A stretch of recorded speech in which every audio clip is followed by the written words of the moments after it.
What's up, everybody? Welcome to Move the Sticks. DJ Buck back with you. Buck, what's going on, man? Not too much, DJ. It's middle of the week, trying to get ready, hump day, trying to get on the other side to get to another exciting football weekend. Yeah, looking forward to a fun weekend of football. We are going to run a conversation I had yesterday with our colleague at the NFL Media Group, Coach Ron Rivera.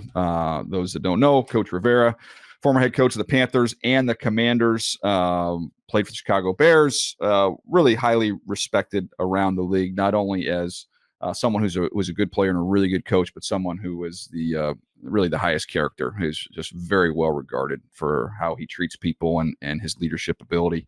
I had a chance to visit with him, Buck, really right on the heels of the trade with the Jets acquiring Davante Adams. So we have a chance to discuss that, as well as his thoughts on the rookie quarterbacks, including one he could have used in Washington when he was there, in Jaden Daniels. So without further ado, here's my conversation with Ron Rivera.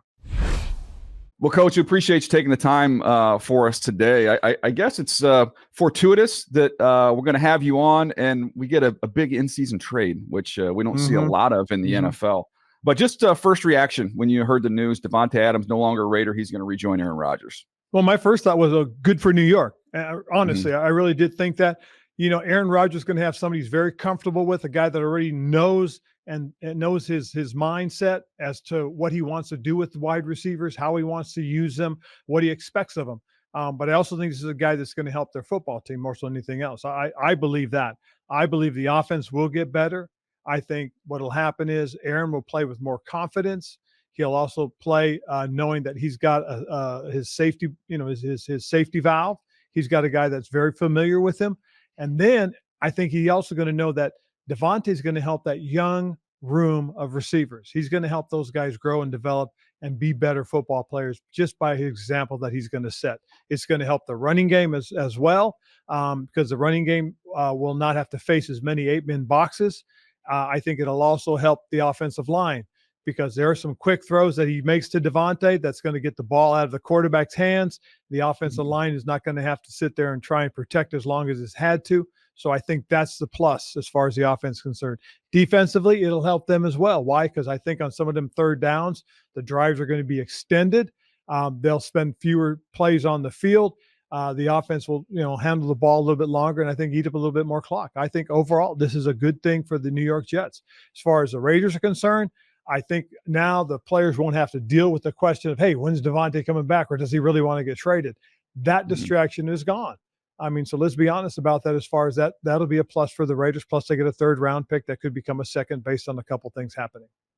I always look at it from a team building side, Coach, and I've always said I think it's important that you know what window that you're in. Are you in your win now window, or is your window in the future? And understanding that from the Raiders, I thought it made a lot of sense. I mean, they're not ready right now. They need a quarterback. Their window is often the future, whereas the Jets, with Aaron's age, I think you could say, man, that window it's open, but man, it's closing quickly. So I thought from a window standpoint, you can make an argument this was a no-brainer for both of these teams. Most certainly a no-brainer, because, again, the Jets are in that win-now mode. You see it based on the fact that they have Aaron Rodgers out on the football field. They try to spend some money to protect him, and now they spent some money to get him his pass catcher, and that's a big move.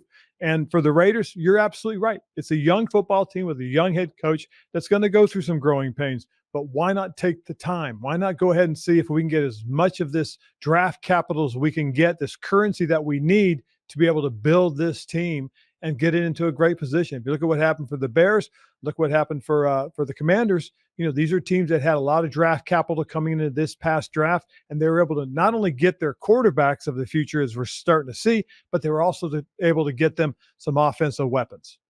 And you led me right there. That's where I wanted to go next, because what we're seeing right now with these rookie quarterbacks, not only in the performance, but in the teams, they're having success. Now, Drake May will put him off to the side. He got his first start the other day, Spencer Rattler as well. But let's focus on the guys, the three guys that have played a lot this year, starting from the jump.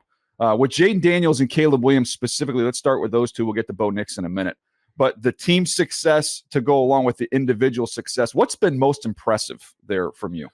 Well, I'll be honest. I thought Caleb would start off a lot faster. I really did. He got his first win, but it really wasn't his. It was the team's win. The defense went out, played lights out. Special teams made a huge play for them against Tennessee. He collects his first win. His second game, it was no better. They lose a game that they had a chance to win. But then since then, he's played very well. He's gotten better progressively. And I think a big part of it has to do with the fact that I believe they've learned how to coach him. And by that, I mean, there's a little bit of a formula that people have talked about, the best way to handle a rookie. And that is make sure you have a good running game. Okay. That takes a lot of pressure off him. It makes for a better play action, which is a good friend to a young quarterback. And then get the ball out of his hands with quick throws. Okay, so again, protect him, get the ball out of his hands with quick throws, run the football, okay, and then use play action. Well, when you look at it, and some of these numbers are, that I've been tracking it the whole year, okay, and you look at this thing, and this is what's interesting. Jaden, he gets the ball out of his hands 2.6 seconds. From snap to release, 2.6 seconds. It's the fastest in the league. The league average is at 2.79. Caleb Williams is at 2.80. So he's right around the average, but he's getting this out of his hands quickly. And it's been real cool to see because of certain things. But the one element that both these young quarterbacks have that helps them is their ability to run. Okay, because they run the ball and because they can extend plays, a lot more teams are playing zone against them as opposed to man. Okay, Caleb got a lot of man early on. They got a lot of pressure against him early on. But because he's able to tuck the ball and run and either extend the play, throw the ball downfield, because both these guys are playing with their eyes downfield, or just run it, teams are saying, man, we got to play zone. We got to keep our eyes on the quarterback. And because of that, their separation for the receivers has been really good. Both Daniels and Williams have 3.8 receiver separation, where the average is 3.5. You say, well, that's not that big. Well, actually it is, because again, just being a step or two away from a defender gives what looks like a big target for the quarterback. And these guys have learned to throw the ball away from the leverage. So if I got a defender on my left, they throw the ball to the receiver's right. So these guys are very good at that already. So that's another thing that's been helping these guys an awful lot. And then, you go to the play action. Okay. And when you look at it, for the most part, Daniels, they're using his completion percentage is 76.1. The league average is 67.1. Caleb's at 62.8. But again, they're both around, well, one's above average and one's just slightly below. That's just telling you play action has been big for both these guys, but biggest for Jaden with his completion rate. So that's another big plus that's been going on with the development of this young quarterback. It seems like, Coach, when I was watching him, you can look at that. There's differences, obviously. I did think Jaden would be a little bit ahead early on. Just he played so much more football than Caleb had. I think that helped him get off to a little bit of a faster start. JT, that's an amazing comment and fact that you made, because when we were looking at these guys coming out of college football, one of the things we talked about was the fact that, Jaden's bounced around. He's played in 4 different offenses, and he's played for 5 years. Yeah. Because of the COVID year, he took advantage of that. Caleb has been in the same offense throughout his entire college career. He's been very successful in the same offense. So what was interesting was I had a conversation with Cliff Kingsbury one time. I said to Cliff, what did you do to help Jaden so much? And he said, well, Coach, one of the things that we did was, we reached out. We talked to those folks at LSU and said, hey, what are some of the best things he did? What can we see on tape? What should we be looking for?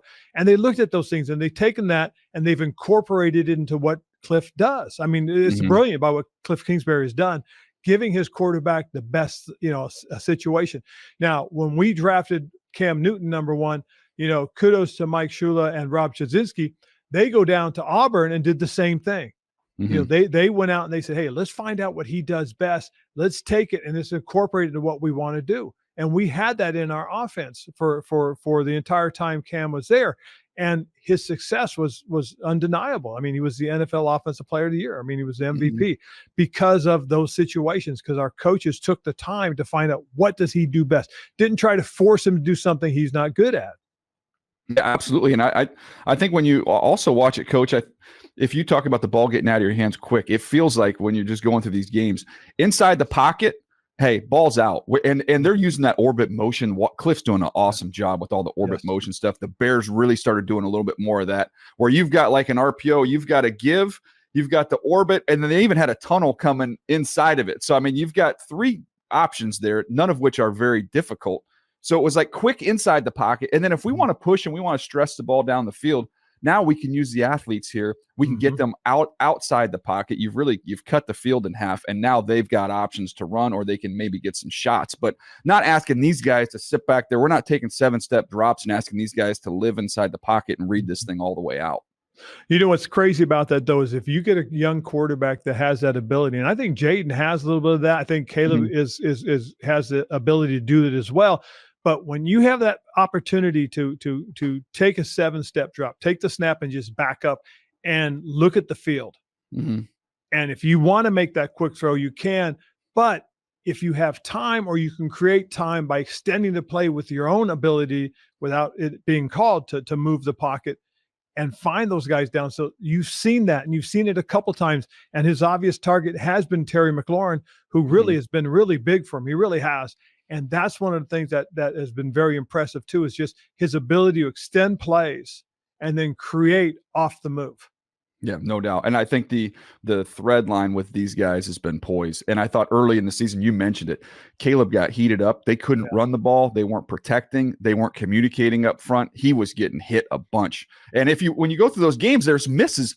They weren't huge misses. And that's why I was hopeful with Caleb. I'm like, man, Jaden's playing great, and people are killing Caleb. I'm like, when you watch it, he's getting drilled, and they're just small misses. I'm like, if they can just get a little bit more on the same page, a little more protection, take a little pressure off or run the ball. And then when you have some success, coach, it's like basketball, man. You see the ball go through the hoop, all of a sudden now you get a little more confident. Well, and one of the things that, when you want to credit the Bears, you have to look at the defense, because one of the things the Bears are doing is they're taking the ball away at a tremendous rate right now. And not only are they taking it away, but they're putting it in scoring position.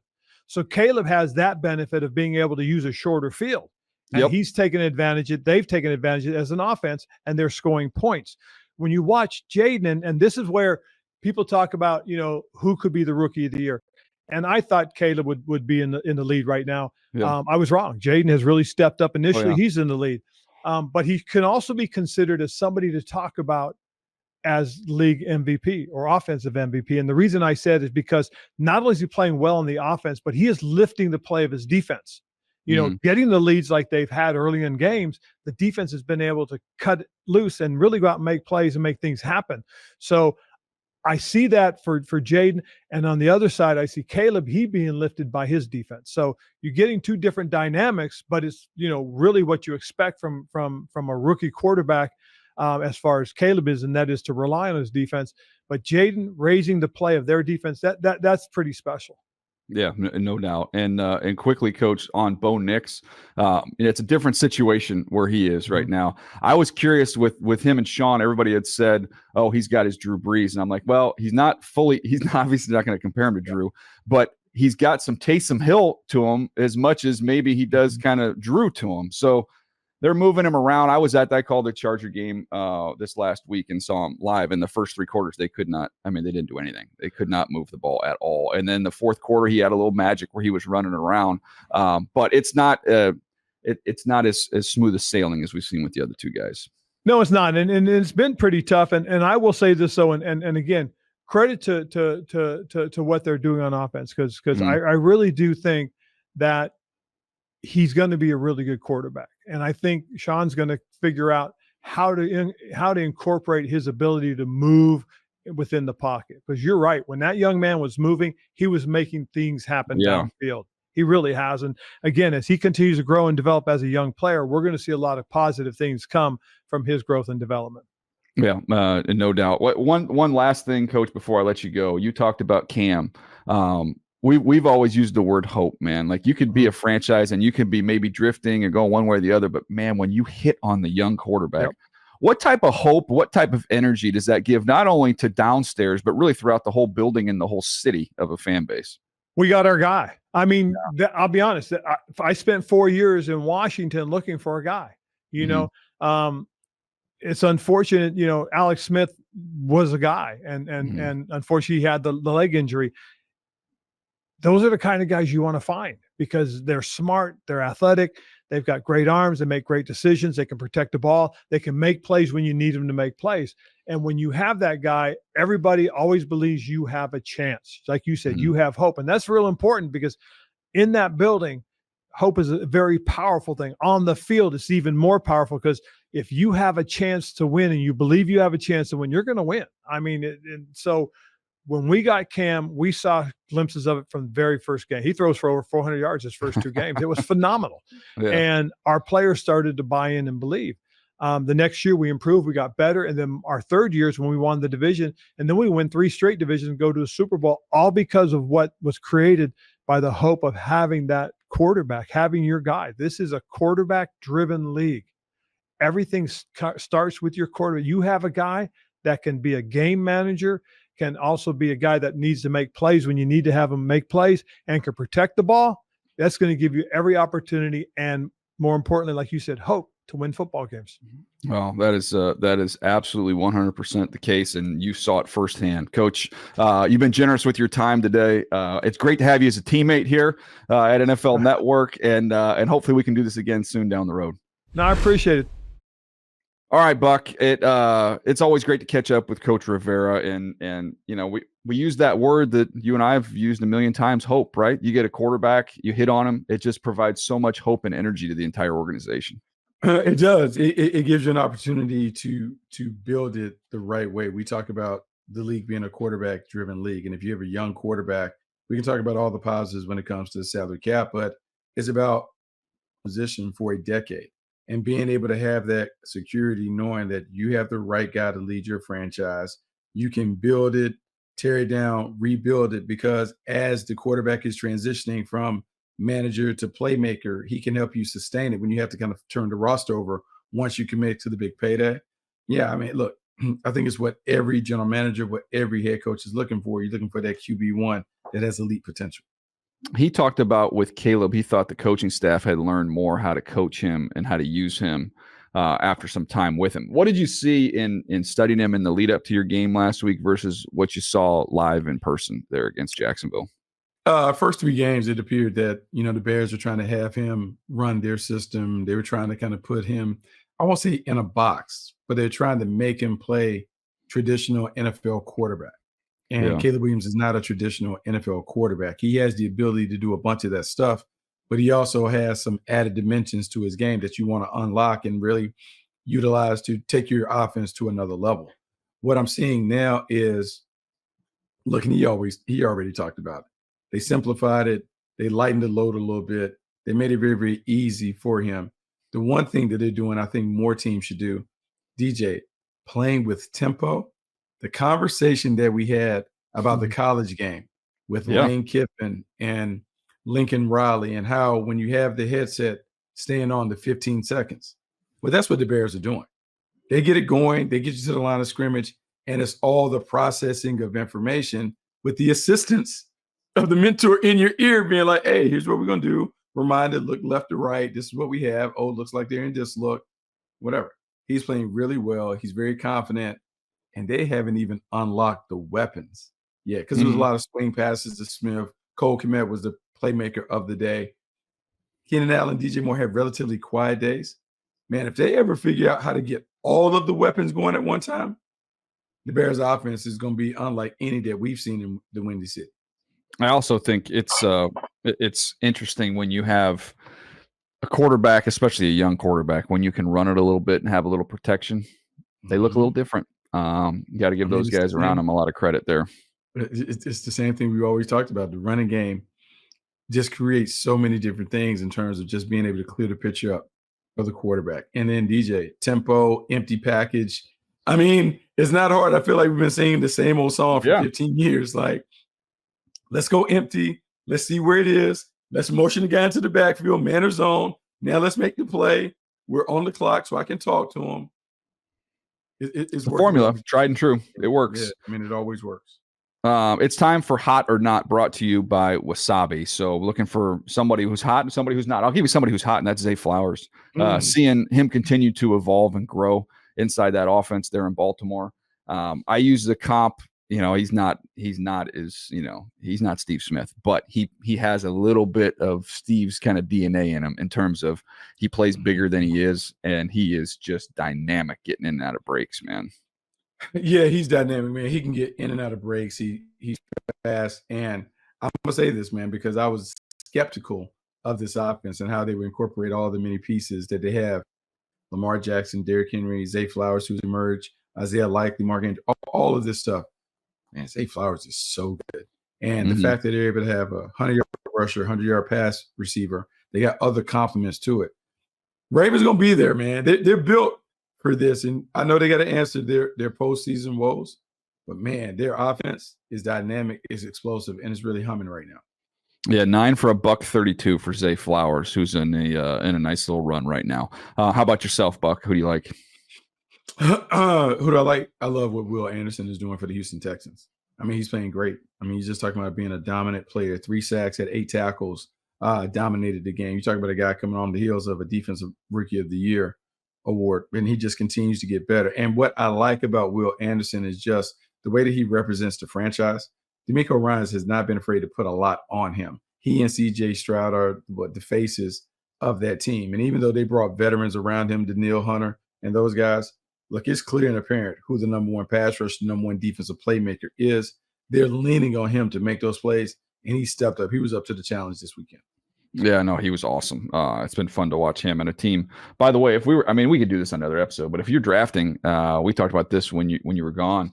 If you were drafting contenders right now in Houston, you're not waiting long before they come off the board. No, they're coming off the board because they have arguably the most complete offense. When Joe Mixon is healthy and Joe Mixon and Dameon Pierce are playing well, their running game is formidable because they hit you between the tackles. And then when Stephon Diggs and Nico Collins and Tank Dell, they can get at you a few different ways with Dalton Schultz also being a playmaker. Really good offense. Quarterback is spectacular. Yeah, you're right, man. They're in the list of contenders because we didn't even really spend a lot of time talking about their defense, even though we started the segment talking about Will Anderson. Yeah, no, they've been excellent. Really a complete football team. That was this week's Hot or Not segment brought to you by Wasabi, the world's hottest cloud storage provider. All right, Buck. Safe travels, man. You got a high school game Friday night, then you're out Saturday morning? Saturday morning, bright and early. All right. Well, I'm bummed you don't get to lay down on that flight, but hopefully you crank. I am too. Yeah. I am too. I mean, if you want to send are you a get up? Are you a get up and just like walk down the aisles? That's a long flight. You got to move around, man. Oh, I'm like Russell Wilson. I'm doing my high knees on the plane. I'm nice. Down the thing, trying to make sure I break it up. Drops in. Get some drops in. Do my stuff. I may even wear my helmet. To kind of do the whole full Russell Wilson deal. Speaking of Russell Wilson, we'll have more later in the week on what that looks like for the Pittsburgh Steelers in their upcoming game against the New York Jets. 2 teams that are going to be heavily in the news as we head up towards that ball game. All right, that's going to do it for us today. Hope you guys enjoyed it. Appreciate Coach Rivera for coming on. Just a really good dude. Enjoyed that conversation. We'll see you next time right here on Move the Sticks.